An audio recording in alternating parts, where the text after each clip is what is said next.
Bismillahirrahmanirrahim. Assalamualaikum warahmatullahi wabarakatuh. Alhamdulillahi rabbil alamin. Allahumma fasalli wa sallim ala sayyidina wa nabiyyina wa maulana Muhammadin wa ala alihi wa ashabihi wa azwajihi wa dzurriyyatihi wa man tabi'ahum bi ihsanin ila yaumiddin, amma ba'du. Pada pertemuan yang lalu kita telah membahas tentang masalah syuf'ah. Syuf'ah itu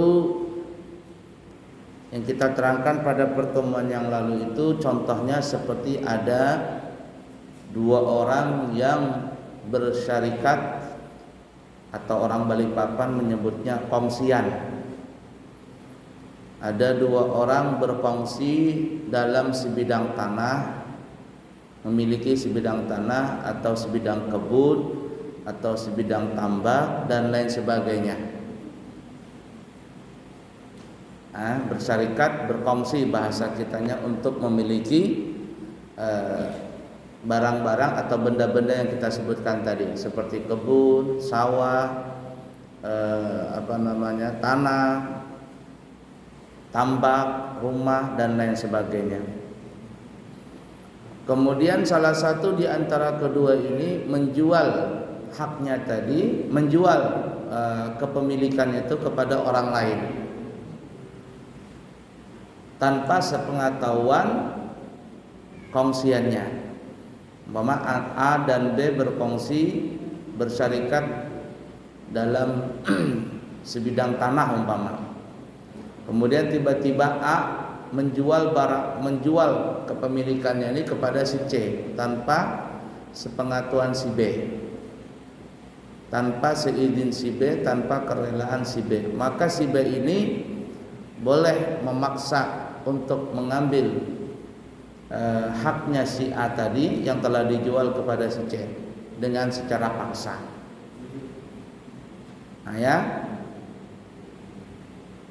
Tapi dengan catatan,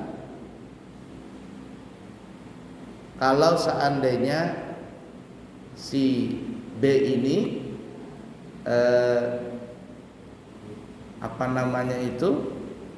mengetahuinya tidak terlalu lama. Kalau seandainya terlalu lama, dia sudah tahu si A ini menjual kepada si C umpama tanggal 1 Januari umpama. Tapi si B ini bersantai-santai sampai akhirnya terjuallah, sampai akhirnya di bulan Maret umpama baru si B mengambil. Ini sudah jatuh atau tidak bisa lagi syuf'ah, tidak bisa lagi dipaksa untuk mengambil haknya tadi.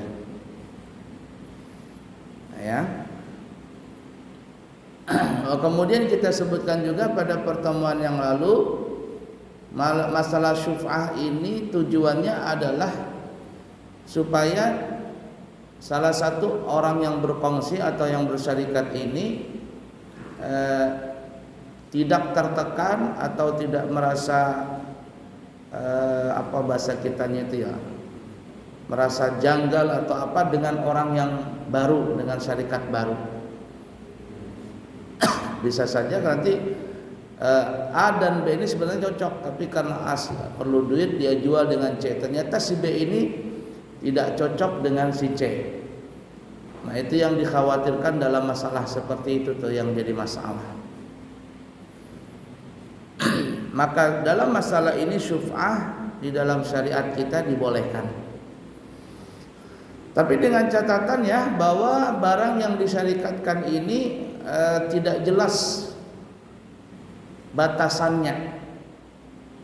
Arti tidak jelas, umpama A dan B berserikat dalam sebidang tanah. Luas tanah itu umpama 1 hektar. Ya 1 hektar itu kongsian begitu nah. Nah ini tidak boleh, itu tidak bisa Kalau salah satu dari A dan B tadi menjual, maka salah satunya boleh mengambil secara paksa dari barang yang telah dijual kepada orang lain. Tapi kalau sudah batasannya jelas, memang si A dan si B ini berserikat atau berkongsi dalam sebidang tanah 1 hektar umpama 1 hektar. Kemudian sudah jelas batasannya, 1/2 hektar buat si A, 1/2 hektar buat si B. Sudah jelas ini, ya, sudah pembagiannya sudah jelas. Maka di antara mereka berdua A dan B ini boleh saja menjual haknya yang sudah jelas batasannya kepada pihak ketiga atau kepada si C dan lain sebagainya. Tapi kalau nggak jelas mana si A, mana batasnya A, mana batasnya B, ini masih berlaku syuf'ah dalam masalah seperti itu. Nah, itu sudah kita bahas ya pada pertemuan yang lalu. Baik, sekarang kita membahas bab yang baru di dalam masalah muamalah bergaul dengan sesama, yaitu masalah khasbu atau yang bisa juga disebut orang namanya gosok, ya, gosbu. Gosok itu kalau zaman sekarang namanya begal. Nah, begal. Orang Balikpapan zaman dulu nyebutnya namanya malak. Apakah itu istilah sampai sekarang masih berlaku ya? Dipalak katanya, dibegal. Namanya gosbu, gosok.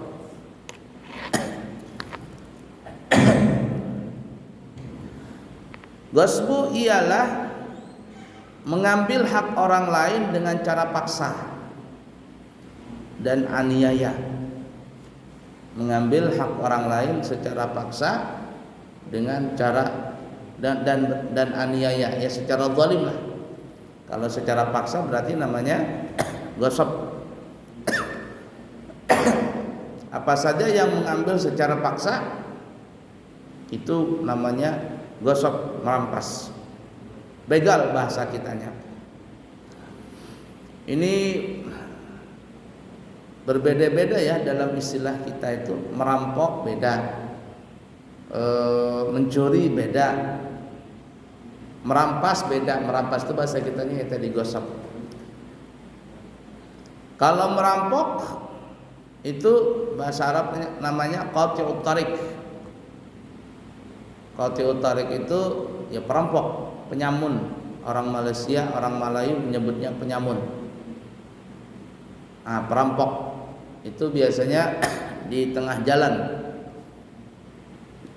Ya, orang-orang yang berjalan di hutan dan sebagainya, naik mobil yang dirampok di tengah jalan. Nah, secara paksa dan terang-terangan. Nah, merampok ini ngeri ya, sanksinya ngeri. Itu bisa dipotong secara selang-seling tangan kakinya. Kemudian mencuri. Kalau mencuri adalah mengambil hak orang lain dengan diam-diam. Dan barang yang diambil itu di suatu tempat yang aman. Nah, itu mencuri. Ada orang naruh barang di dalam rumah, ya, ditaruh dalam tas, kemudian datanglah orang untuk mengambil tadi, maka ini disebut namanya mencuri. Istilah kita itu seperti itu tuh. Nah, ini hukumnya berbeda lagi dalam Islam, dipotong tangan dan sebagainya. Nah, sedangkan gosbu ini bahasa kitanya tadi merampas.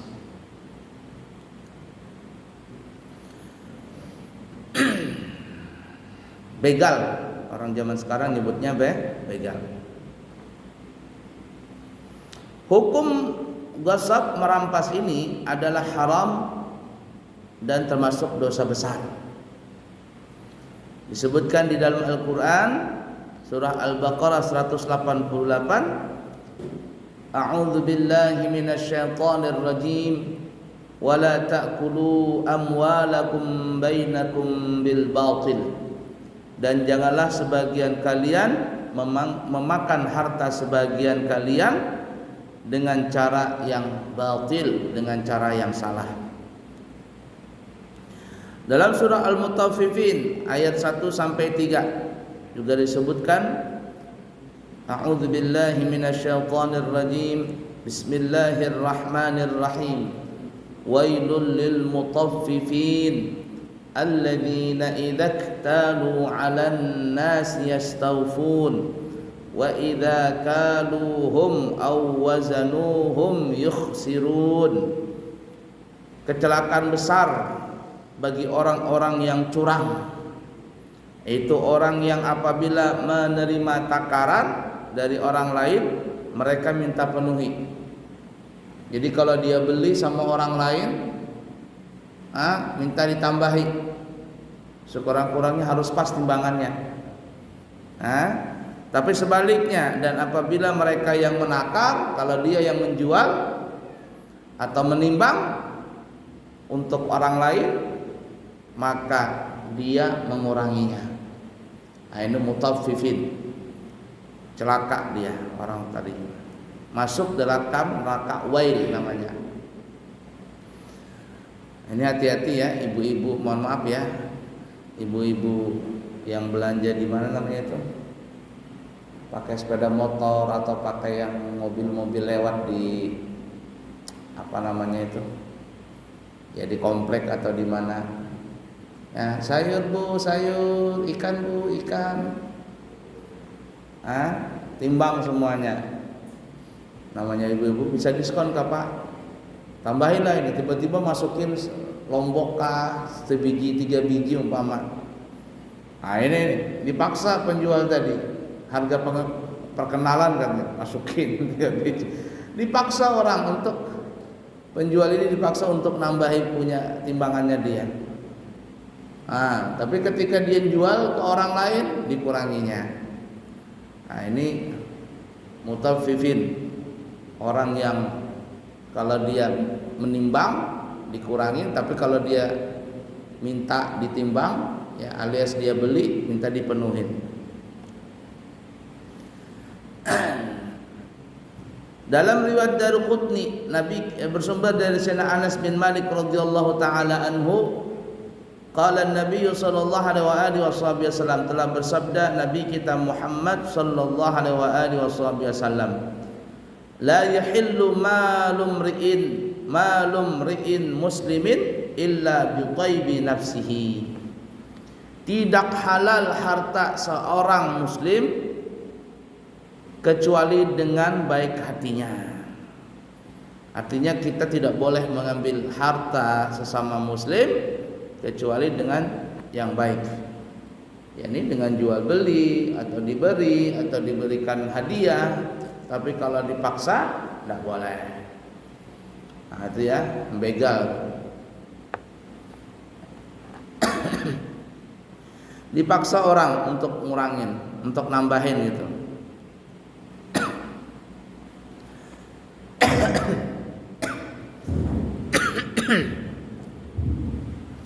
Dan ini sering terjadi ya di antara kita begitu. Dan sebenarnya ini banyak sekali terjadi ya, banyak sekali terjadi tanpa kita sadarin. Gosip ini sering terjadi. Umpama kita parkir, ini mohon maaf saja ya, maaf, parkir sepeda motor umpama, parkir sepeda motor. Di masjid kita ini kan sudah ada garisnya ya, sudah ada garisnya, dan sekarang sudah banyak yang ada garis-garisnya. Tiba-tiba kita memarkir motor kita atau mobil kita itu di bukan tempat garisnya. Ini masuk gosok itu. Masuk gosok kata ulama itu. Mengambil jatah orang lain, gosok namanya. Atau kita parkir sembarangan. Nah ini kena ini. Memarkir sembarangan. Ini bisa masuk gosok tanpa kita sadari, itu bisa jadi dosa itu. Tanpa kita sadari itu bisa jadi jadi dosa dalam masalah itu. Ada saya baca dan lihat di Facebook ya, orang mengirim, entah daerah mana itu ya, di kampung mana atau daerah mana. Jadi di situ diterangkan ya, artinya ditulis, sebelum Anda membeli mobil maka siapkan garasi lebih dahulu. Artinya ini gangnya sudah sempit, ente beli mobil taruh di pinggir jalan, akhirnya orang terganggu dengan jalanan itu. Nah, kecuali kalau ibarat kata sudah umum. Arti umum itu ya memang orang seperti itu semuanya, lain masalah. Di komplek ini umpama ya biasa aja orang naruh di mana namanya, di depan rumahnya dia. Kalau memang seperti itu wajar-wajar saja, lain masalah. Lain masalah. Nah, ini yang sudah ditentukan tempatnya, batasnya dan sebagainya. Kalau kita keluar dari batas yang sudah ditentukan, ya ini bisa gosok namanya, ngambil hak orang lain. Itu tanpa terasa sering terjadi itu ya, tanpa kita sadari. Termasuk nih ya, ini pendapat saya saja ya, pendapat saya. Ini termasuk ini kecil-kecilan gosok, kecil-kecilan merampas itu. Kalau umpama kita sholat nih ya, kita bawa sejadah kita ini ya mentang-mentang baru pulang dari umroh, dari haji kan, ya sedikit pamer lah. Ya, yang sejadah agak mahalan yang mungkin 100, satu lembarnya 100 real begitu. Taruh, maka lebar lagi sejadahnya, lebar. Ini sering terjadi mungkin di hari raya atau apa begitu. Orang tidak bisa merapatkan saf. Orang yang di samping ini serba salah.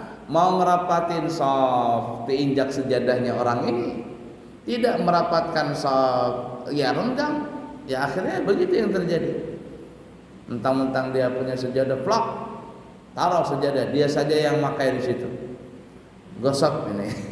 Ya, gosok. Dia telah mengambil jatah orang lain. Hati-hati dalam masalah itu. Akhirnya orang yang di samping ini ya tadi serba salah, mau rapat diinjak sejadahnya orang yang mahal sejadahnya ini, tidak rapat, renggang. Akhirnya buah si malakama. Nah, ini gosok seperti itu. Ringkas kata, banyak sekali hal-hal yang di antara kita ini mungkin kita nggak ngerasa ya. Akhirnya kita bisa merampas hak-hak orang lain.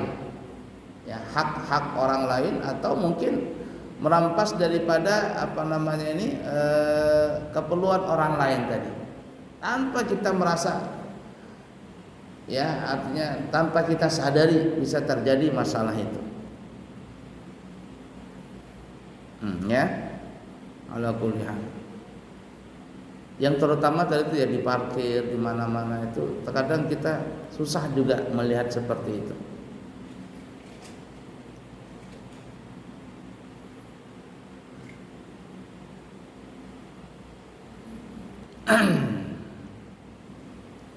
Ya intinya keluar daripada jalur ya, keluar daripada batasan jalur yang sudah ada, lalu kita mengambil atau memakai lebih daripada yang kita dijatahkan, maka ini sudah masuk namanya gosok tadi. Gosok, mengambil, merampas secara paksa ya, tanpa kita sadari seperti itu. Tadi mohon maaf ya, terutama ibu-ibu tuh sering gitu ya, tapi nggak semuanya sih. Ada aja ya tadi pas belanja di mana di warung, paksa atau di pasar, tambahin Bang. Tiba-tiba maksa ngambil lomboknya orang kah, bawang kah, sebiji dua biji, tak dipaksa orang untuk nambahin tadi. Nah itu. Belum tentu ridha orang yang menjual ini. Dia terkadang karena nggak suka nggak enak saja sama penjual. Akhirnya karena dipaksa ya mau nggak mau. Itu sering terjadi seperti itu. Jadi kita hati-hati. Lain kalau seandainya kita merayu, tambahin Pak, tambahin Bu, boleh nggak tambahin? Nah, dia sengaja, dia dengan sendirinya dia menambahkan. Itu lain masalah. keridhaan dia. Nah, terkadang yang terjadi itu ya tadi kita sendiri tiba-tiba nambahin sebiji kah 2 biji bawang tambahin pas. Nah, ini nih gosip ini. Kita makan barang tadi dimakan sama istri kita, sama suami di antara kita atau anak kita, ya tadi pengerasan hati. Dinasehati susah. Di rumah tangga itu yang ada cuman panas terus-terusan. Masalah-masalah sepele seperti ini yang tadi kita merasa itu biasa saja, ternyata itu dosa, ya dosa besar itu. Tadi gosip merampas punya orang.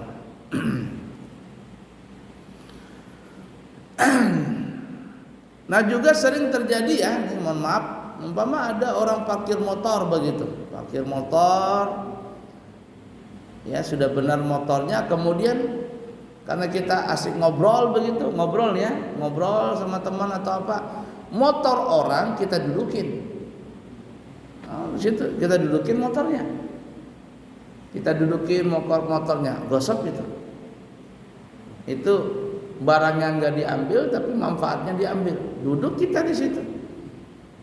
Sekarang kalau orang yang punya kira-kira senang nggak motornya diparkir kemudian didudukin orang?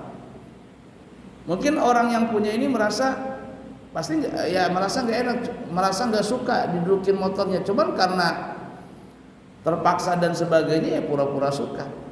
Nah sekarang kita balikan, kalau seandainya itu motor kita, apalagi habis dicuci atau dan sebagainya bersih, lalu ada orang dudukin motor kita, nggak dipakai, cuman duduk aja nongkrong lagi ngobrol begitu, motor orang lagi nongkrong didudukinya motor orang, gosip itu. Nah ini sering sekali tanpa sadar kita melakukan itu. Itu yang menjadikan hati tadi keras, kemudian susah untuk menerima nasihat, orangnya penyinggungan dan sebagainya, tadi mulutnya kotor, perilakunya kotor. Kenapa? Karena tadi makanan, minuman, pakaian dan sebagainya dari yang haram.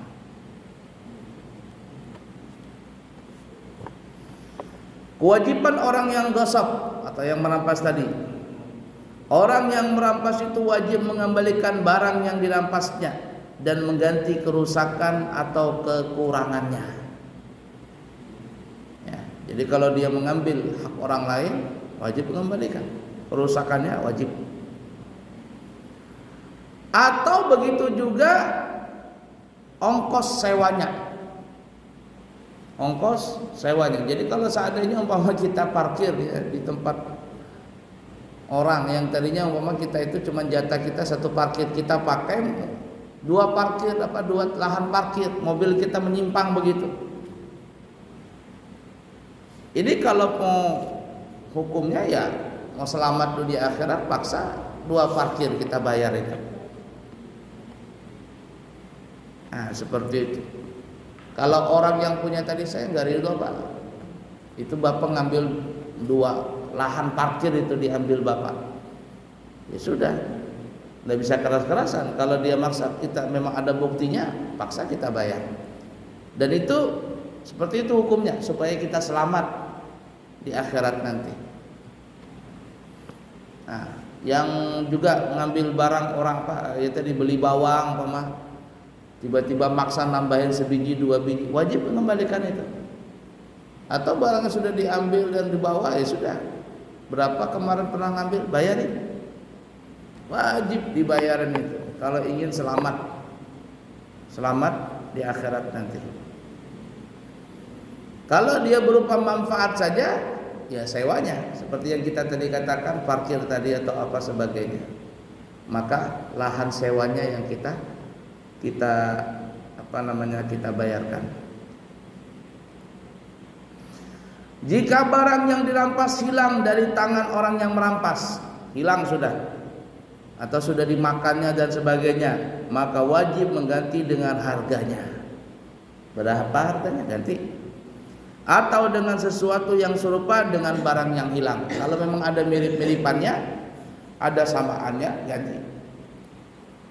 Ganti. Intinya sering ya, Apalagi kalau kita bergaul mungkin ya, karena mungkin terlalu akrab sama teman dan sebagainya.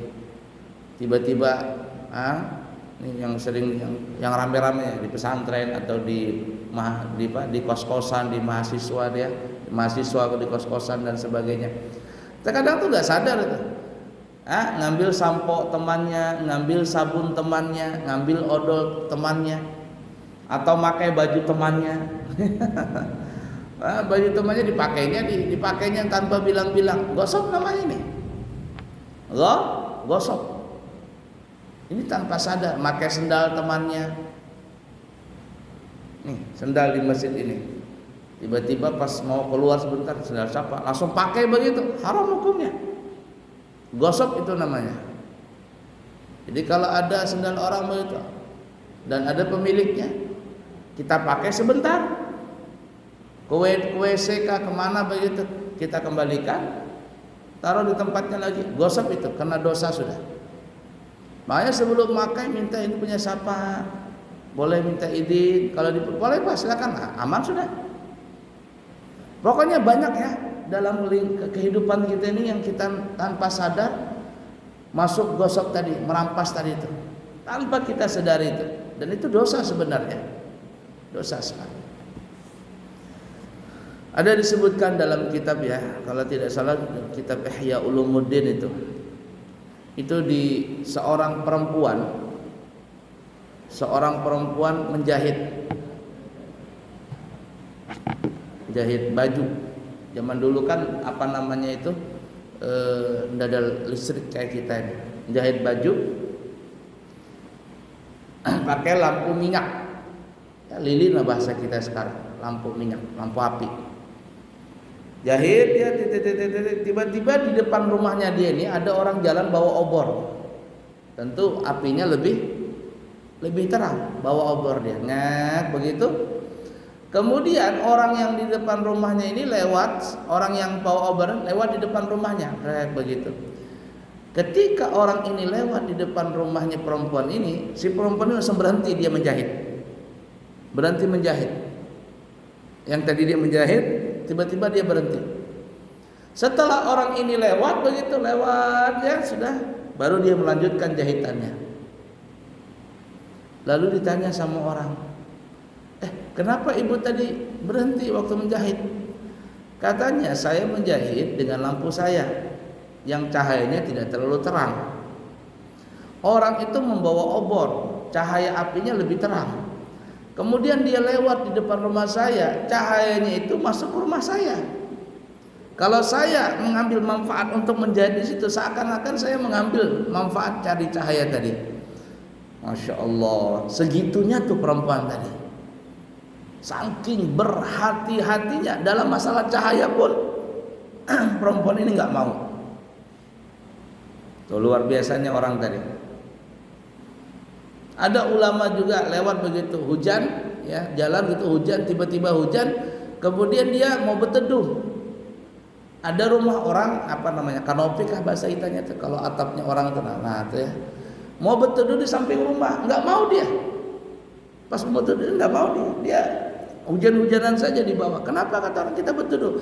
Itu atapnya orang. Kalau kita berteduh di situ tanpa minta izin, kita ngambil punya orang, mengambil apa namanya manfaat rumah orang itu tanpa minta izin. Tidak boleh kita. Ini sering terjadi gitu ya. Naik motor, hujan trek, kita mampir di mana ini, di rukonya orang berteduh begitu. Minta izin lah kita, Pak, minta izin Pak, Bu, mohon izin mau berteduh. Pasti orang Indonesia pasti ngasih itu, nggak mungkin nggak ngasih. Pasti ngasih. Bahkan masuk Pak, jangan di situ, nanti bahaya, ada petir, ada apa. Cuman kita ini ya jarang basa-basi itu tiba-tiba nongol di depan rumah orang. Ya berteduh, ini kena itu, kena gosok namanya. Nah itu ya, hati-hati. Itu banyak lah dalam keseharian kita ini, banyak sekali. Mana ulama-ulama kita itu yang mereka memang Masya Allah mengamalkan daripada ilmu tasawuf itu, mereka berhati-hati sekali. Sehingga di akhirat mereka ini safi, mereka itu bersih. Tidak ada sengketa dengan orang tuh nggak ada. nggak ada sengketa. Mereka memang biasa di dunia susah biar aja. Yang penting di akhirat nggak sengketa itu loh. Itu kita sering nggak sadar begitu. Pokoknya kalau dalam kepemilikan umum, ini sering kita teledor di situ. Dalam kepemilikan umum teledor. Di jalanan umpama, jalanan ini ya, kan ada garis putihnya itu. Kita jalan tiba-tiba ada mobil sebelah, tapi kita keluar dari jalur putih, masuk ke tengah jalan orang. Sudah dikasih jalurnya kita, kenapa kita ngambil jalur orang? Kecuali jalanan kosongnya, kosong ya silakan, no problem. Tapi kalau seandainya ada mobil di sana masuk, kita lewat garis putih, kita ke tengah dikit, kena kita itu. Hak orang lain, hak pejalan kaki orang lain kita ambil. Nah itu, yang pejalan kaki kita tanpa sengaja mungkin naik motor kita, sepeda motor kita di jalan trotoar itu, pejalan kaki dan sebagainya. Nah, yang di Balikpapan itu yang ada jalan sepeda. Memang haknya orang sepeda, lalu kita lewatin di situ. Lain kalau seandainya memang tidak ada sepedanya, memang itu jalan sepeda, tapi nggak ada sepedanya, bukan waktu sepeda. Lain halnya. Jalanan dilarang parkir, kita parkir di situ, kena kita. Banyak ya. Intinya tanpa kita sadari itu banyak sekali kita kena masalah. Tanpa kita sadari banyak sekali kita punya masalah di dunia ini. Itu yang di akhirat tadi ya, tanpa sengaja kita di akhirat nanti tekatung-katung, oh ternyata ini masalah. Itu yang memperlambat kita nanti di akhirat untuk masuk surga. Nah, jadi hati-hati terutama dalam kepemilikan umum tadi.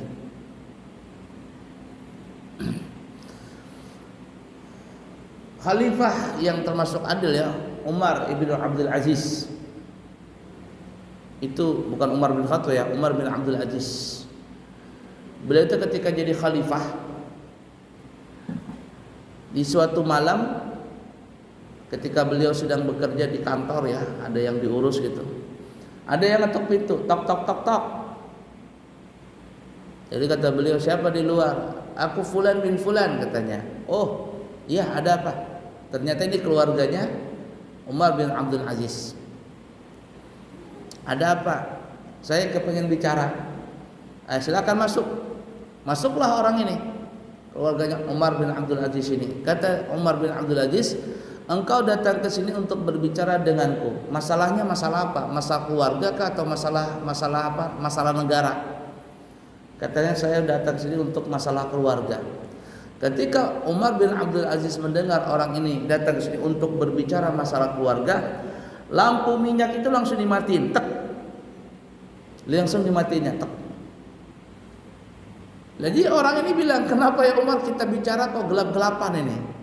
Kata Umar bin Abdul Aziz, kau datang kepadaku ini untuk berbicara masalah keluarga, bukan masalah negara. Sedangkan ini minyak untuk bakar lampu ini dibeli dengan duit negara. Dibeli dengan duit negara. Kalau seandainya kita bicara keluarga, minyak ini keluar, ya dibakar dengan api tadi, di akhirat saya dituntut dengan masalah ini. Oh, seperti itu tuh. Sedetilnya itu Umar bin Abdul Aziz tadi. Nah ini terkadang kita nggak sadar ini ya, nggak sadar sekali begitu. Ala kulli hal.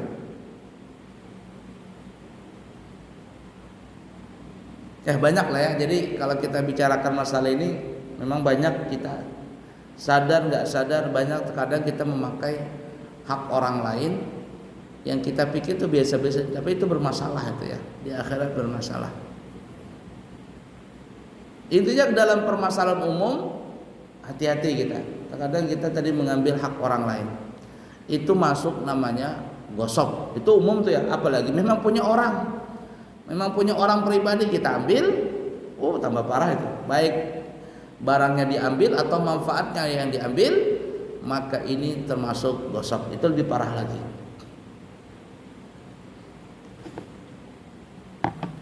Mudahan Allah ampuni kita semuanya ya. Makanya kalau kita sedekah dan ya, infak apa semuanya, ya sambil bilang ya Allah, kalau saya punya salah sama orang, mungkin saya lupa atau apa sudahlah. Dari harta saya ini, nah saya wakafkan ke masjid, saya wakafkan ke pesantren. Jadikan pahala ini untuk orang yang pernah saya zalimin. Itu aja sudah. Jadi di akhirat nanti kita impas. Arti impas itu Allah yang sudah, caranya begitu aja sudah.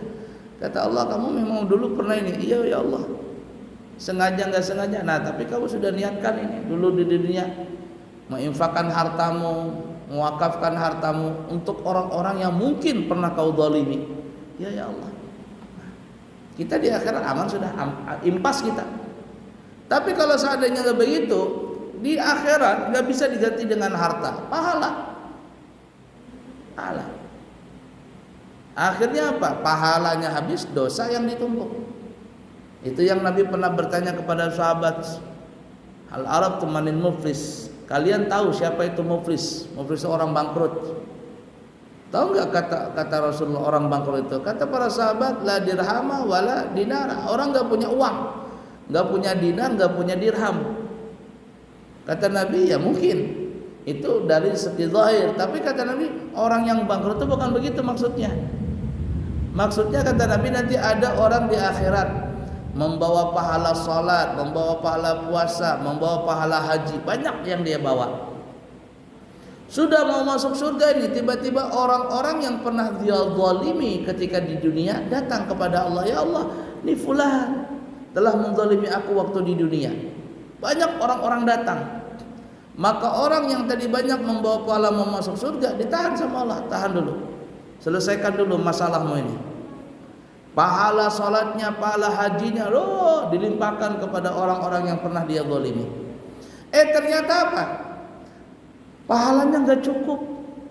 Pahalanya nggak cukup lah. Masih ada orang yang bersengketa. Sudah, dosamu limpahkan ke sini. Dilimpahkan, ditransfer.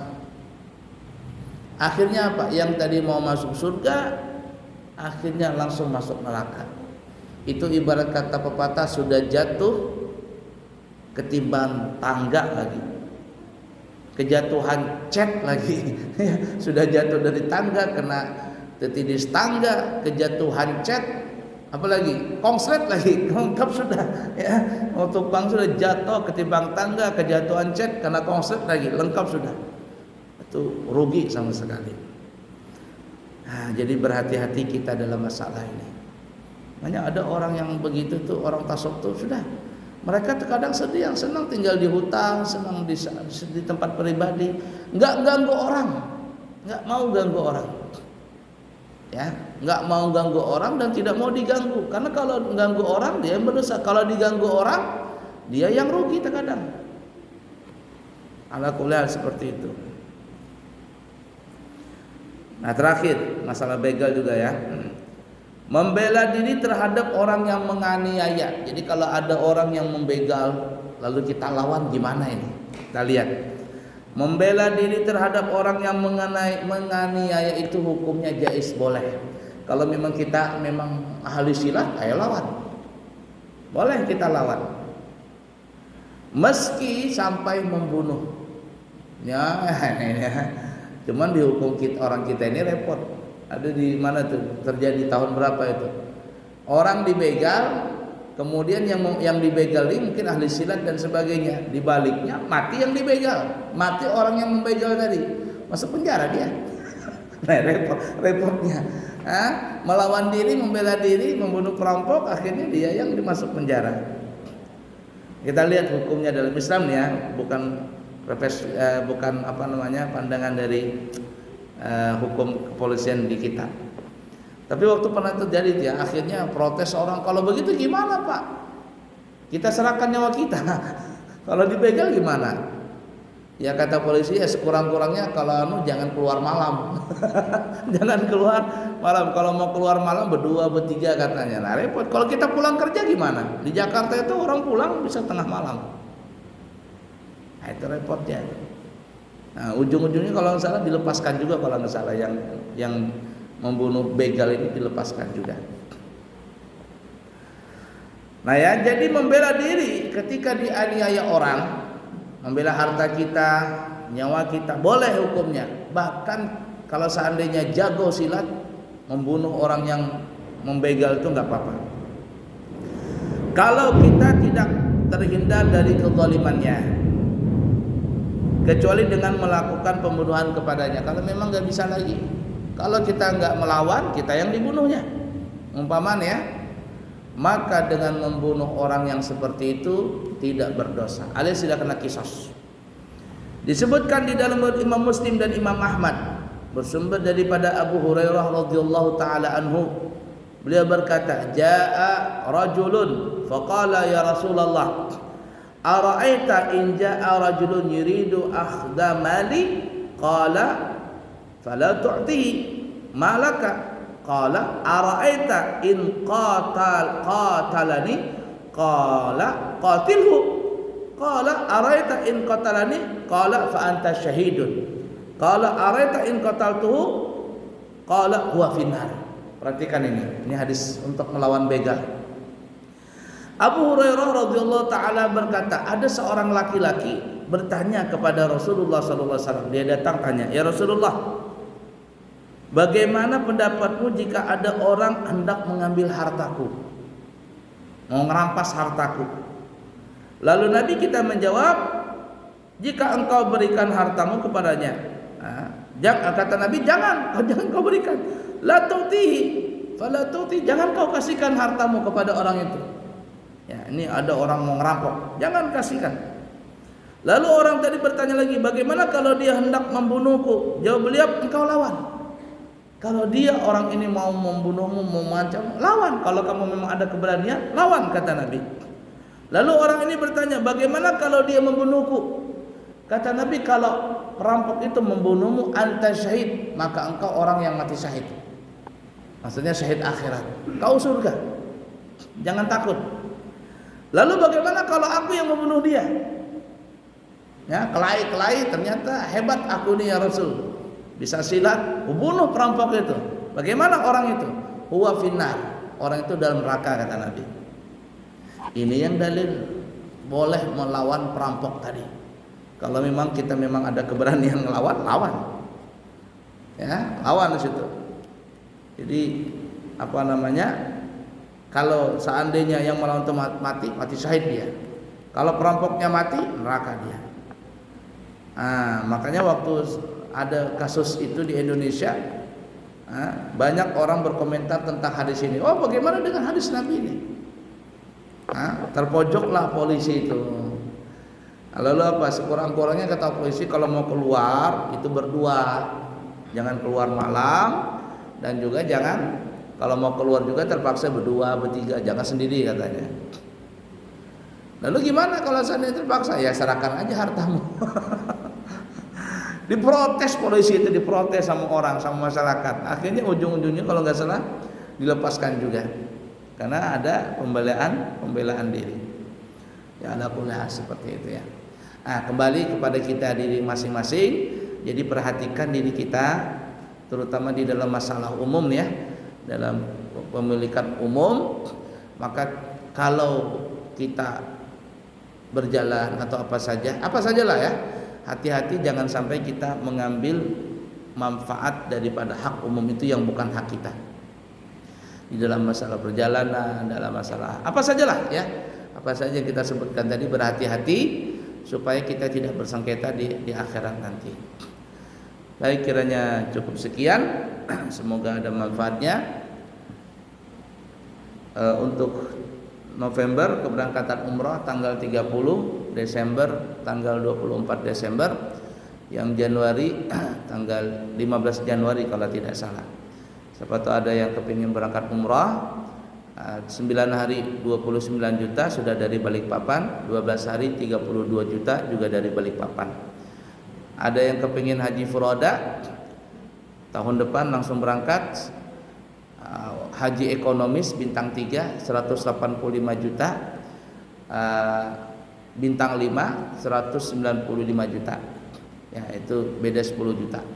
Siapa tahu ada yang berminat, maka segera mendaftar.